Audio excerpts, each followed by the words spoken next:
जय गुरु जी संगत जी। वीडियो को लाइक कीजिए, चैनल को सब्सक्राइब कीजिए और बेल आइकन को प्रेस कर दीजिए ताकि आपको लेटेस्ट वीडियो की जानकारी अच्छे से मिल सके। जय गुरु जी संगत जी। गुरु जी का अनंतम अनंतम शुक्राना। गुरु जी के श्री चरणों में कोटि कोटि प्रणाम और गुरु जी की प्यारी प्यारी संगत को जय गुरु जी। संगत जी, आज का सत्संग बहुत सुंदर है, बहुत खास है। गुरु जी की प्यारी और पुरानी संगत का सत्संग है। आप इस सत्संग को अंत तक सुने, पूरा सुने और गुरु जी की ढेरों ब्लेसिंग्स प्राप्त करें। संगत जी, अगर आप भी अपना सत्संग शेयर करना चाहते हैं तो सुंदर लिखावट में हिंदी में ईमेल आईडी और व्हाट्सएप पर शेयर कर सकते हैं, और अगर आप चाहें तो ईमेल आईडी और व्हाट्सएप पे टाइप भी कर सकते हैं। तो चलिए संगत जी, सत्संग शुरू करते हैं। संगत जी, आज हम जो सत्संग सुनने जा रहे हैं वो गुरु जी की प्यारी और पुरानी संगत समीर सेठी अंकल का है। जय गुरु जी संगत जी। सारी संगत को नमस्कार और गुरु जी का बहुत बहुत शुक्राना कि उन्होंने मुझे ये मौका दिया कि मैं अपनी जर्नी संगत के साथ शेयर कर सकूं। संगत जी, सबसे पहले मैं आपको बताना चाहूंगा कि 1994 में हमारा गुरु जी के साथ कैसे मिलना हुआ, क्योंकि संगत जी उसके पीछे भी एक छोटा सा सत्संग है। मेरी बेटी 1994 में बॉर्न हुई थी और उसके जन्म के 2-2.5 साल के आसपास हमें पता चला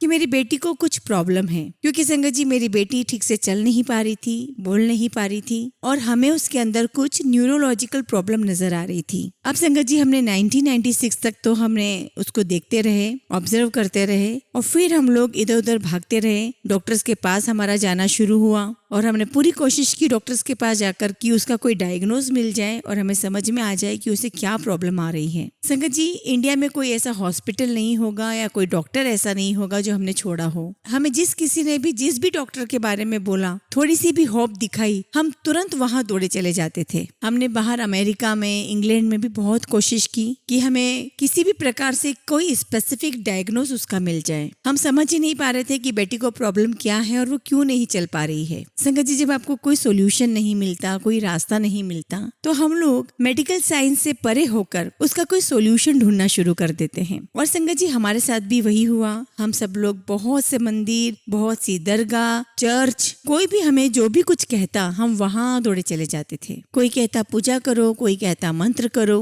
और संगत जी, हमने बहुत सारी चीजें ट्राई की, हमने n नंबर ऑफ चीजें ट्राई की। संगत जी, हम लोग पूरी तरीके से मेडिकल साइंस से होपलेस हो चुके थे। इसलिए कोई भी हमें किसी भी गुरु के बारे में बोलता या किसी महापुरुष के बारे में बोलता तो हमें लगता था कि शायद हम वहां जाएंगे, उनके पास जाएंगे तो उनके चमत्कार से मेरी बेटी ठीक हो जाएगी। तो हम ऐसे हर जगह जाते रहे, लेकिन संगत जी हमें हर जगह से सिर्फ निराशा ही मिली। कोई ऐसा सोल्यूशन हमें मिल ही नहीं पाया कि हमें पता चल जाए कि मेरी बेटी को हुआ क्या है और वो ठीक हो जाए। अब संगत जी, 1999 के आसपास हमारी एक फैमिली फ्रेंड होते थे, तो उनसे जब बात हुई तो उन्होंने हमें बताया कि एक गुरुजी हैं और वो एम्पायर स्टेट में बैठते हैं, और उन्होंने ये भी बताया कि उन गुरुजी की बहुत बहुत मान्यताएं हैं और गुरुजी ने बहुत लोगों को ठीक किया है। तो उन्होंने हमें सजेस्ट किया कि आप लोग क्यों नहीं वहां पर चले जाते हो गुरुजी के पास। अब हमने उन्हें कहा कि हम वैसे ही बहुत सारे गुरुओं के पास, बहुत सारे साधु संतों के पास जा चुके हैं, अब एक और गुरु के पास जाना पड़ेगा। लेकिन हमें उन आंटी ने बहुत इंसिस्ट किया, बहुत जोर दिया कि नहीं, आप इन गुरुजी के पास जरूर जाएं। तो फिर संगत जी वही आंटी हमें एक दिन, शायद फ्राइडे या सैटरडे का दिन था, हमें अपने साथ गुरुजी के यहाँ ले गई। और जब हम लोग जा रहे थे संगत जी, तो आंटी ने हमें रास्ते में समझाया कि ये गुरुजी थोड़े अलग हैं, वहाँ जाके आपको कुछ भी नहीं करना है और चुपचाप जाकर के आपको संगत में बैठना है, और जैसा सब लोग कर रहे होंगे वहाँ पर वैसे आपको भी फॉलो करना है। और संगत जी, जब हम लोगों ने एम्पायर स्टेट में एंटर किया तो मैं ये कहूँगा कि उधर का कुछ ऑरा ही अलग था। और संगत जी, हमें फीलिंग ऐसी आई कि शायद ये कोई अलग जगह है,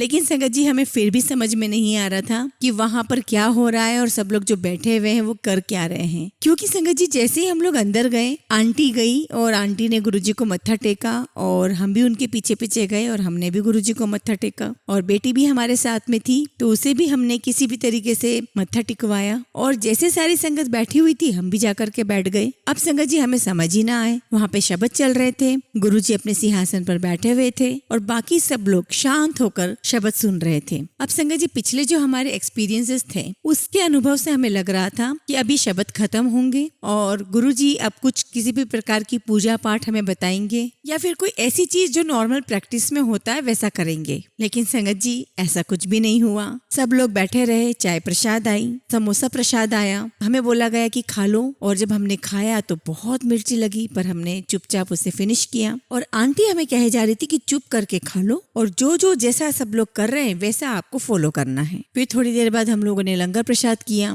और लंगर लेने के बाद सब लोग बारी बारी से गुरुजी के पास गए, आज्ञा लेकर के सब लोग घर जा रहे थे। हम भी गुरुजी के पास आज्ञा लेने पहुंच गए। अब संगत जी हमें तो समझ में ही नहीं आया, हमने चाय प्रसाद लिया, हमने समोसा प्रसाद लिया, हमने लंगर प्रसाद लिया और हमें समझ में ही नहीं आ रहा था कि बस यही सब हुआ और हमारे साथ जो सोल्यूशन हमें चाहिए था वो तो उस पर तो कोई बात ही नहीं हुई, उस पर तो कोई डिस्कशन ही नहीं हुआ। तो हमने आंटी को कहा कि आंटी ये क्या हो रहा है यहाँ पर, ना तो गुरुजी ने कोई हमसे बात की और ना ही कोई हमें ऐसी पूजा के लिए बोला और ना ही कुछ और करा, बस हम तो वहाँ पर बैठे और खा पी करके हम बाहर आ गए। तो आंटी ने कहा कि इसी सब में ब्लेसिंग्स हैं और यही सारी ब्लेसिंग्स आपको आपकी बेटी को ठीक करेगी। अब आंटी ने हमें इतने विश्वास के साथ बोला और इतने सारे हमें सत्संग भी सुनाए तो हमें लगा कि आंटी ठीक ही बोल रही है, शायद यही एक तरीका होगा जिससे मेरी बेटी ठीक हो जाए। लेकिन संगत जी अभी भी हमारे दिल में डाउट था कि हम ठीक जगह पर आए हैं या नहीं और हमने सोचा कि आंटी तो कह रही है कि बहुत सारे लोगों को यहाँ पर आकर फायदा हुआ, पर क्या हमारी बेटी को यहाँ पर फायदा होगा,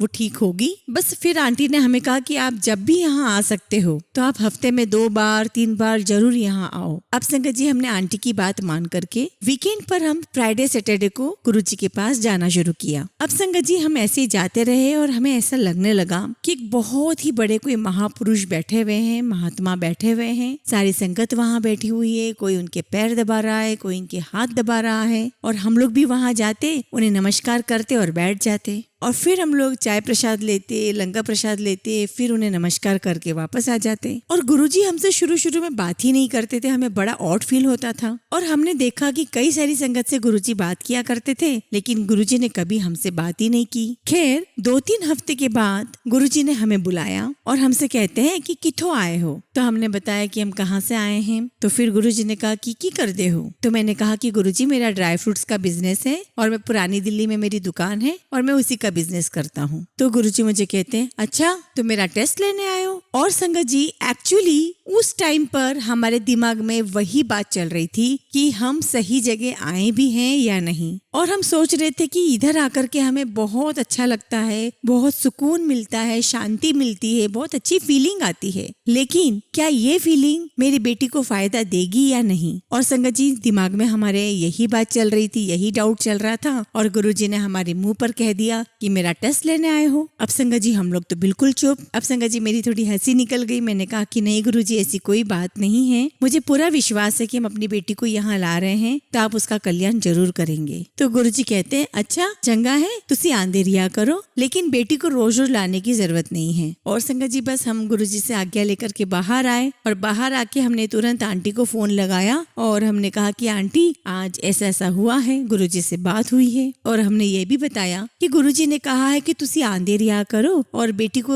रोज रोज लाने की कोई लोड़ नहीं है। तो हमने कहा कि आंटी हमें समझ में नहीं आ रहा है कि अगर गुरुजी ने बेटी को लाने के लिए मना कर दिया है तो फिर हमारी बेटी को फायदा कैसे होगा। तो आंटी ने कहा कि नहीं, अगर गुरुजी को ब्लेसिंग्स देनी है तो वो घर बैठे भी बेटी को ब्लेसिंग्स दे देंगे। तो अंकल आपको ऐसी किसी भी प्रकार की चिंता करने की कोई लोड़ नहीं है, अगर गुरुजी ने कहा है कि आंते रिया करो तो आपको जरूर जाना चाहिए। Now Sangat ji this was the turning point of our life and this was the point where we actually involve with the Guruji और हम इस तरीके से गुरुजी से जुड़ गए थे। अब संगत जी हमारी रूटीन में आ गया था कि जब भी हमें थर्सडे फ्राइडे सैटरडे जब भी टाइम मिल जाता था हम आराम से 9 साढ़े 9 बजे तक गुरुजी के पास पहुंच जाया करते थे और आराम से वहां बैठते थे गुरुजी के पास। और संगत जी सच कहें तो हमें गुरुजी की शरण में बैठकर बहुत अच्छा लगता था। और संगत जी हमने एक चीज वहाँ ये भी नोट की कि वहाँ पे बहुत अच्छे बहुत रेप्यूटेड लोग भी आया करते थे। कोई आर्मी का जनरल है, कोई पॉलिटिशियन है या कोई डॉक्टर्स हैं और कितनी बार तो हम वहाँ डॉक्टर से भी मिले हैं। और संगत जी हमें बड़ी हैरानी हुई ये देख करके कि जो डॉक्टर्स दूसरों की भी प्रॉब्लम सॉल्व नहीं कर पा रहे, अपनी प्रॉब्लम सॉल्व नहीं कर पा रहे, वो खुद गुरुजी के पास बैठे हुए हैं। तब हमें लगा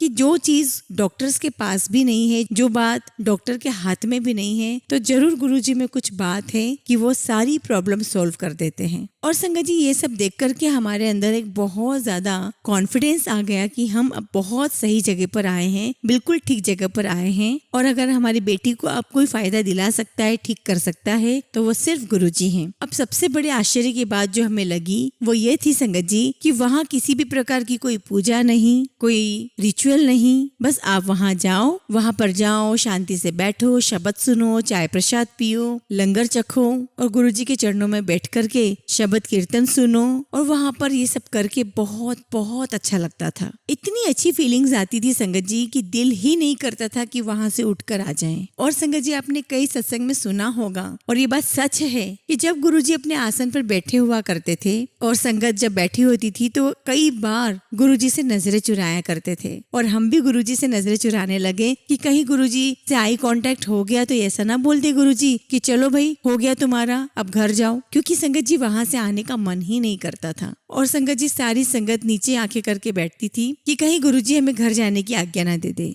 लेकिन संगत जी ऐसा नहीं है कि अगर हम नहीं देख रहे तो गुरुजी की नजर नहीं है। गुरुजी की नजर तो सब पर थी। और जब गुरुजी का हुक्म होता जिसके लिए भी, गुरुजी ऑटोमेटिकली उसका नाम बुला करके या तो उसे अगर घर जाने की आज्ञा देनी है तो घर जाने की आज्ञा देते थे, या कुछ और बात उन्हें बोलनी हो या लंगर करने के लिए बोलना हो तो गुरुजी पर्टिकुलर का नाम लेकर के बोल दिया करते थे। अब संगत जी ये सारा सिलसिला साल 1.5 साल चलता रहा। संगत जी हमने देखा कि गुरुजी के वहाँ बड़े बड़े स्वरूप लगे हुए हैं और कई बार उन बड़े बड़े स्वरूप से हमने अमृत वर्षा होते हुए देखी है। और तो और दूसरा चमत्कार ये भी देखा संगत जी कि गुरुजी अपने एक हाथ से प्रसाद दिया करते थे, चाहे वो जलेबी का प्रसाद हो चाहे कड़ा प्रसाद हो, हमारे दोनों हाथ भर जाया करते थे। संभाले संभलता नहीं था प्रसाद, इतनी ब्लेसिंग्स होती थी गुरुजी के प्रसाद में। और संगत जी प्रसाद इतना गर्म हुआ करता था और लगभग रोज ही 100-150 संगत को गुरुजी अपने हाथों से प्रसाद दिया करते थे। और जब वो प्रसाद हमें इतना गर्म लगता था तो हम सोचते थे कि हमें इतना गर्म लग रहा है तो गुरुजी को कितना गर्म लग रहा होगा। लेकिन गुरुजी अपनी धुन में सबको प्रसाद देते ही रहते थे। अब संगत जी इसको हमारी नासमझी कह लो या हमारा इग्नोरेंस कह लो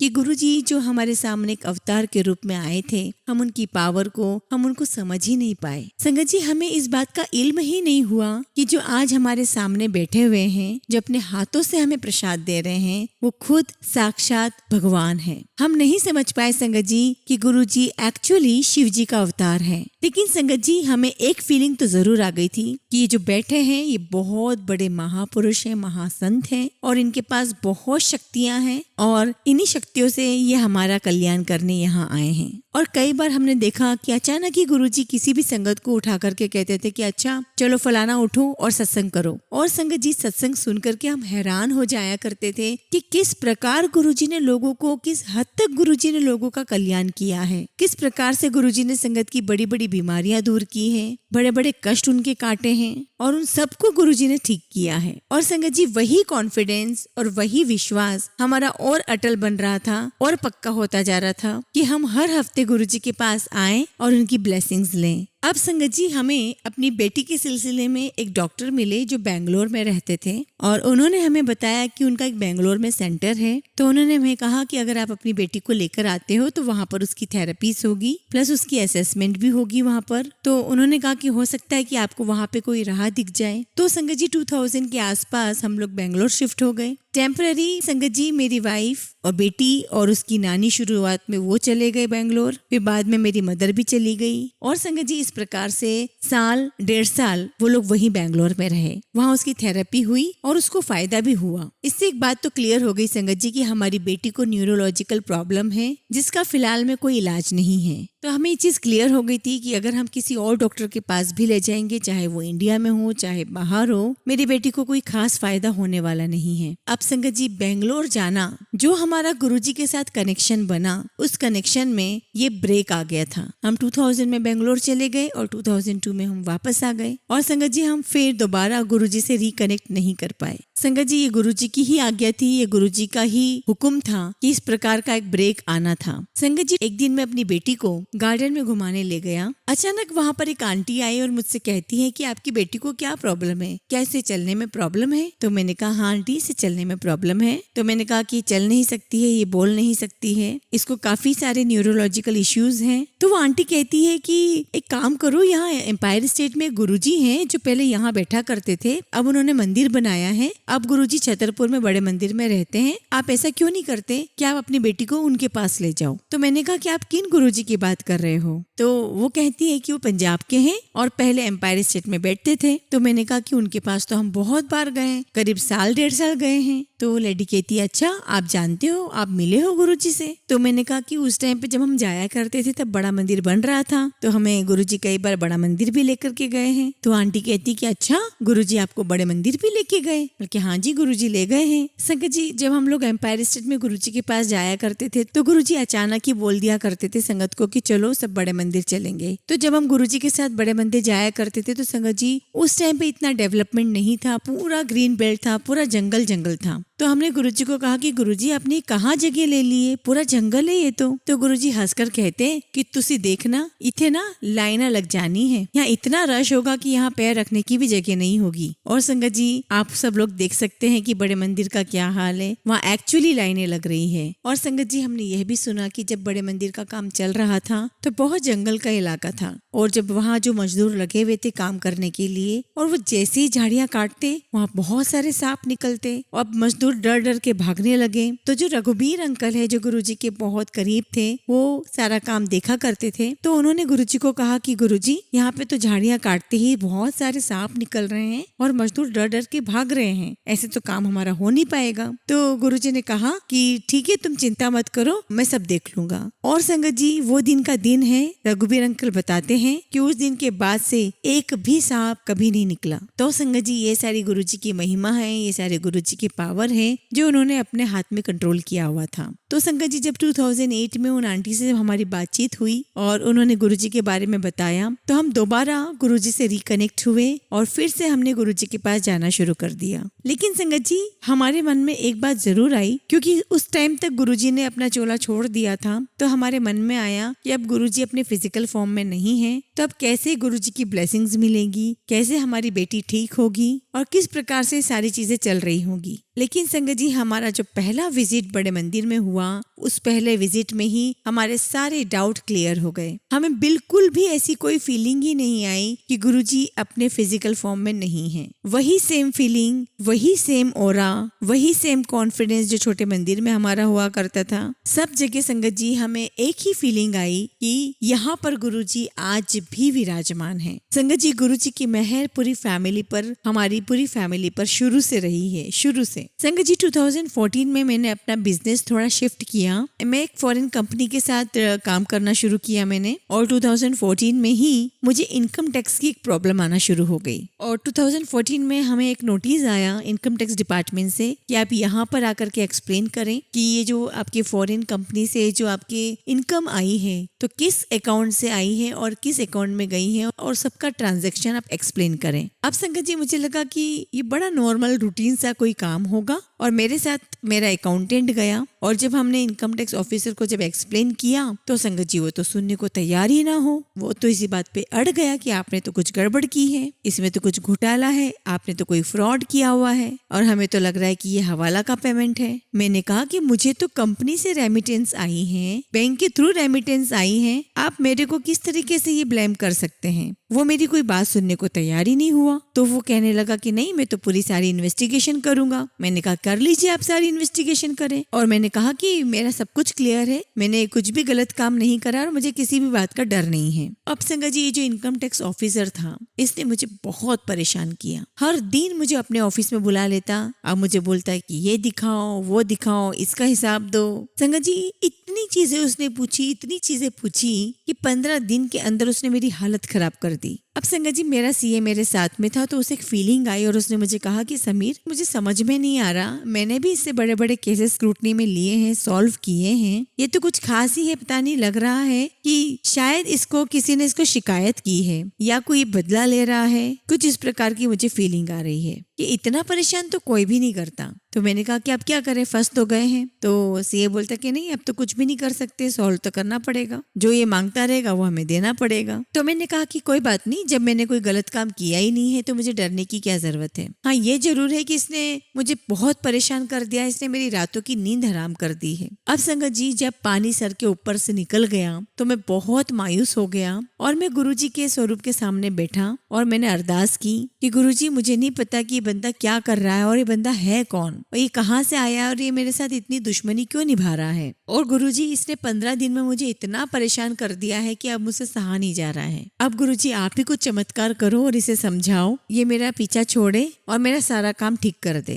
अब संगत जी, ये अरदास करके मैं इनकम टैक्स ऑफिस पहुंच गया। अब संगत जी, आप बिलीव नहीं करोगे, जिस व्यक्ति ने मुझे पिछले 15 दिन से नाक में दम कर दिया था और जैसे मैं वहां पहुंचा संगत जी, वो बंदा पूरी तरीके से ट्रांसफॉर्म हो चुका था, पूरी तरीके से बदल गया था, बंदा ही बदल गया था। और मुझे देखते ही वो कहता है कि बैठो सेठी साहब, आप बताओ क्या करना है। तो मैंने कहा कि देखिए, मैं पिछले 20 दिन से आपने जो मुझसे बोला, जो पेपर बोला, जो इन्फॉर्मेशन मांगी, मैंने आपको दी है। इसके बाद मेरे पास अब और कुछ भी नहीं है, मैं आपको और क्या दूंगा। तो कहता है कि अब आप क्या करना चाहते हो। तो मैंने कहा कि अब इसका आप खत्म कर दो। तो मुझे कहता है कि ठीक है, आप कल अपने सीए को लेकर के आ जाओ, मैं आपका स्टेटमेंट रिकॉर्ड करके इस केस को यही खत्म कर देता हूँ। और संगत जी, मैं बड़ा खुश हुआ और सोचने लगा कि शायद इसको आप समझ आई है। अब संगत जी, मेरे दिमाग में ये बात नहीं आई कि ये बंदा अचानक कैसे बदल गया, इसका इतना ड्रास्टिकली ट्रांसफॉर्मेशन कैसे हो गया, ये पूरी तरीके से बदले हुए रूप में मुझसे कैसे बात कर रहा है। अब संगत जी, जब मैं सीए के साथ अगले दिन पहुंचा तो जो सीए स्टेटमेंट देता जाए वो ये रिकॉर्ड करता जाए। इसने कोई एडिशनल टैक्स नहीं लगाया, सारा का सारा केस इसने वहीं खत्म कर दिया। जो सीए मुझे कह रहा था कि ये बंदा तुमसे कोई दुश्मनी निकाल रहा है, ये बंदा तो पूरी तरीके से बदल ही गया है, ये तो वो बंदा लग ही नहीं रहा है, ये तो कोई मिरेकल हो गया। तो मैंने कहा कि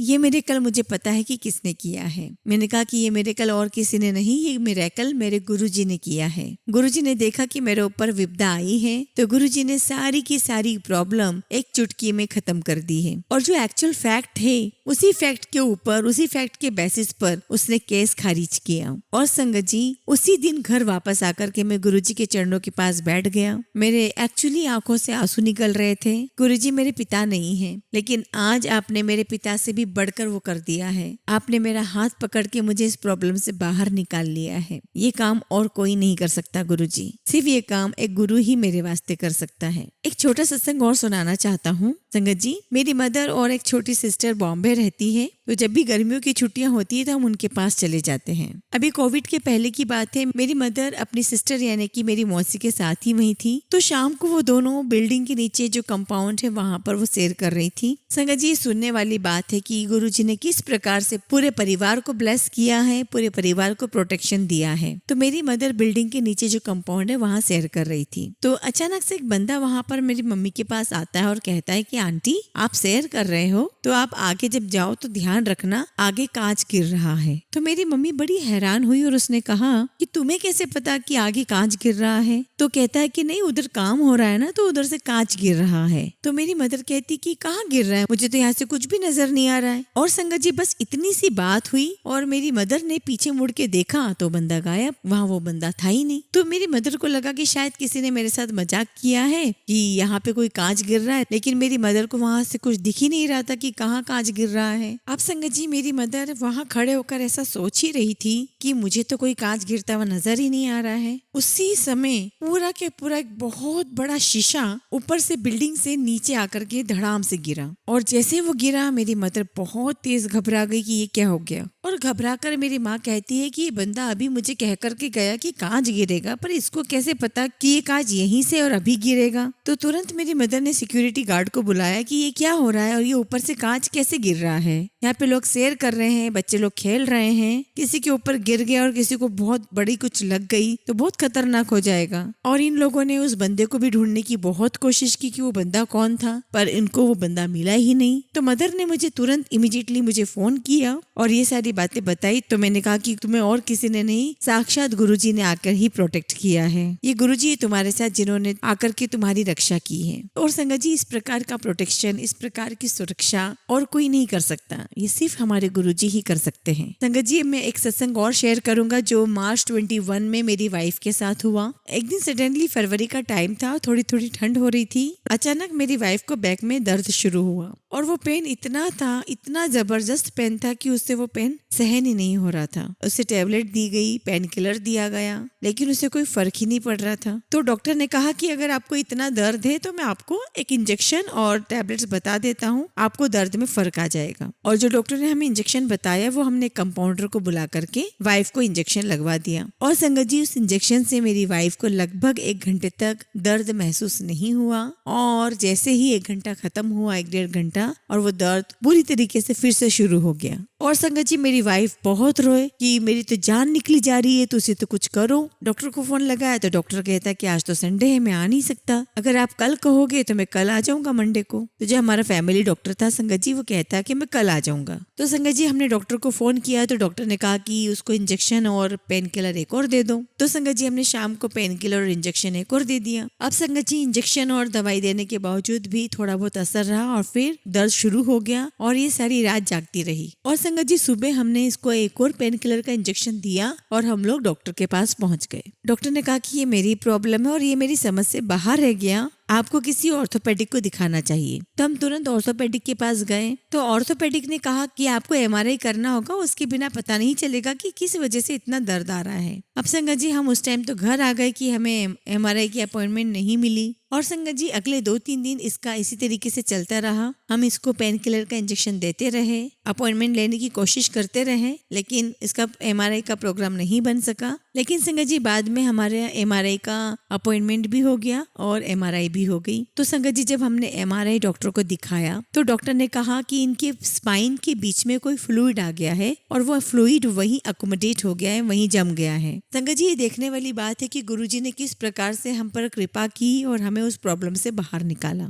और डॉक्टर ने कहा कि वो जो फ्लूइड अकोमोडेट हुआ है वो किस वजह से हुआ है ये कहना बहुत मुश्किल है। तो डॉक्टर ने कहा कि उस फ्लूइड को निकालना पड़ेगा और जब तक आप उस फ्लूइड को निकालोगे नहीं, वो फ्लूइड एक नस को प्रेस कर रहा है और जब वो फ्लूइड निकल जाएगा तो जो नर्व है वो रिलीज हो जाएगी और इनका जो पेन है, वो दर्द है, वो ठीक हो जाएगा। और संगत जी, हम 2-3 डॉक्टरों से और भी मिले, कोई कहता है ऑपरेशन कराओ, कोई बोलता है कि एंटीबायोटिक्स ले लो ठीक हो जाएगा। तो संगत जी, इसी प्रकार से 4-5 दिन आगे पीछे होते रहे। और फिर संगत जी, एक फाइनली डॉक्टर हमें एक मैक्स हॉस्पिटल में मिला तो उसने कहा संगत जी कि इनका ऑपरेशन के अलावा और कोई चारा नहीं है, आपको ऑपरेशन कराना ही पड़ेगा। और संगत जी, हम डर गए क्योंकि स्पाइन का ऑपरेशन करवाना था।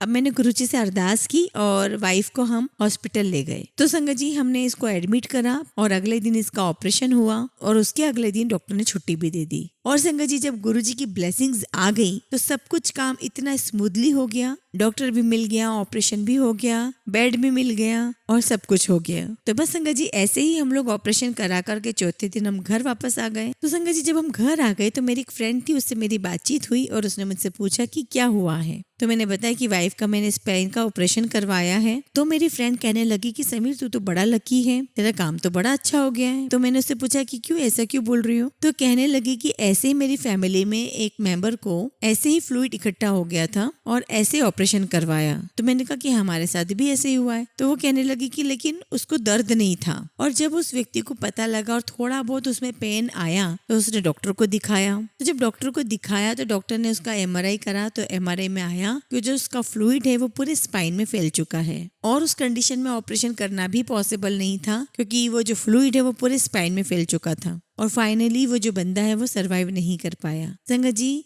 अब ये गुरुजी की ही ब्लेसिंग्स हैं, गुरुजी की ही कृपा है कि अगर मेरी वाइफ को दर्द नहीं होता, पेन नहीं होता तो हम इस बात को सीरियसली नहीं लेते। और अगर हम सीरियसली नहीं लेते और डॉक्टर के पास नहीं ले जाते तो ये जो प्रॉब्लम है वो कभी भी हमारी इस प्रॉब्लम को हम डिटेक्ट ही नहीं करवा पाते। और ये गुरुजी का ही आशीर्वाद है, ये गुरुजी की ही ब्लेसिंग्स थी। तो हमें गुरुजी ने ये ब्लेसिंग्स दी और उन्होंने ही वाइफ को ठीक किया। गुरुजी ने अपनी ब्लेसिंग्स हमें दी तो गुरुजी ने ही वो पेन भी दिया और उस पेन के साथ सारी की सारी जो प्रॉब्लम है वो सामने आ गई और उसको सॉल्व भी करवा दिया गुरुजी ने। संगत जी, मेरा पूरा विश्वास है कि अगर गुरुजी आपको, आपके परिवार को या किसी भी सदस्य को जोड़ लेते हैं अपने से, गुरुजी उसका पूरा ख्याल रखते हैं। उसका पूरा ध्यान रखते हैं, लेकिन अगर वो सच्चे दिल से सच्ची श्रद्धा के साथ आएगा, गुरुजी से अरदास करेगा, गुरुजी उसकी सारी प्रॉब्लम सॉल्व कर देंगे। तो संगत जी, इस प्रकार से गुरुजी की मुझ पर, मेरे परिवार पर बहुत बहुत कृपा रही है। आप सभी से भी यही रिक्वेस्ट है कि गुरुजी पर पूरा विश्वास करें, उनके श्री चरणों में पूरा ध्यान लगाएं,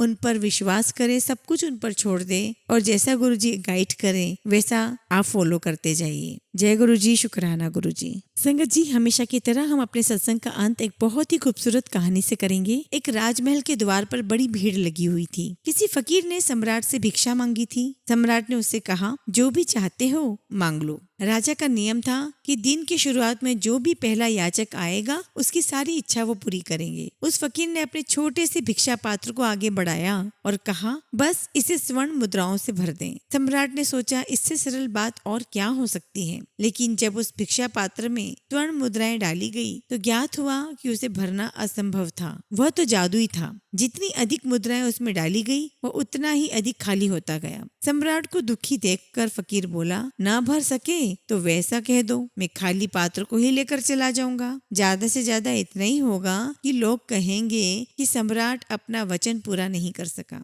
सम्राट ने अपना सारा खजाना खाली कर दिया। उसके पास जो कुछ भी था तभी उस पात्र में डाल दिया, लेकिन अद्भुत पात्र नहीं भरा। तब उस सम्राट ने पूछा, भिक्षु, तुम्हारा पात्र साधारण नहीं है, उसे भरना मेरी सामर्थ्य से बाहर है। क्या मैं पूछ सकता हूँ कि इस अद्भुत पात्र का रहस्य क्या है? वह फकीर हंसने लगा और बोला, कोई विशेष रहस्य नहीं है। यह पात्र मनुष्य के हृदय से बनाया गया है। क्या आपको ज्ञात नहीं है कि मनुष्य का हृदय कभी भी भरा नहीं जा सकता। धन से, पद से, ज्ञान से, किसी से भी भरो वह खाली ही रहेगा, क्योंकि इन चीजों से भरने के लिए वह बना ही नहीं है। संगत जी, इस सत्य को न जानने के कारण ही मनुष्य जितना पाता है उतना ही दरिद्र होता जाता है। उसकी हृदय की इच्छाएं कुछ भी पाकर शांत नहीं होती हैं, क्योंकि हृदय तो परमात्मा को पाने के लिए बना है। तो संगत जी, अगर शांति चाहते हो, संतृप्ति चाहते हो, तो अपने संकल्प को कहने दो कि परमात्मा के अतिरिक्त और मुझे कुछ भी नहीं चाहिए। जी हाँ संगत जी, जितनी भी मेटेरियलिस्टिक चीजें हैं इस वर्ल्ड में, उसको हम कितना ही हासिल क्यों ना कर लें, हमारे अंदर एक सेटिस्फेक्शन, एक कंटेंटमेंट, जो संतोष की भावना है, वो कभी जागृत नहीं होगी। लेकिन हाँ, वहीं दूसरी ओर अगर हम अपने गुरुजी का ध्यान लगाएं, अगर हम गुरुजी को गुरुजी से ही मांगे, तो हमसे बड़ा संतुष्ट व्यक्ति कोई नहीं होगा। जय गुरुजी, शुक्राना गुरुजी।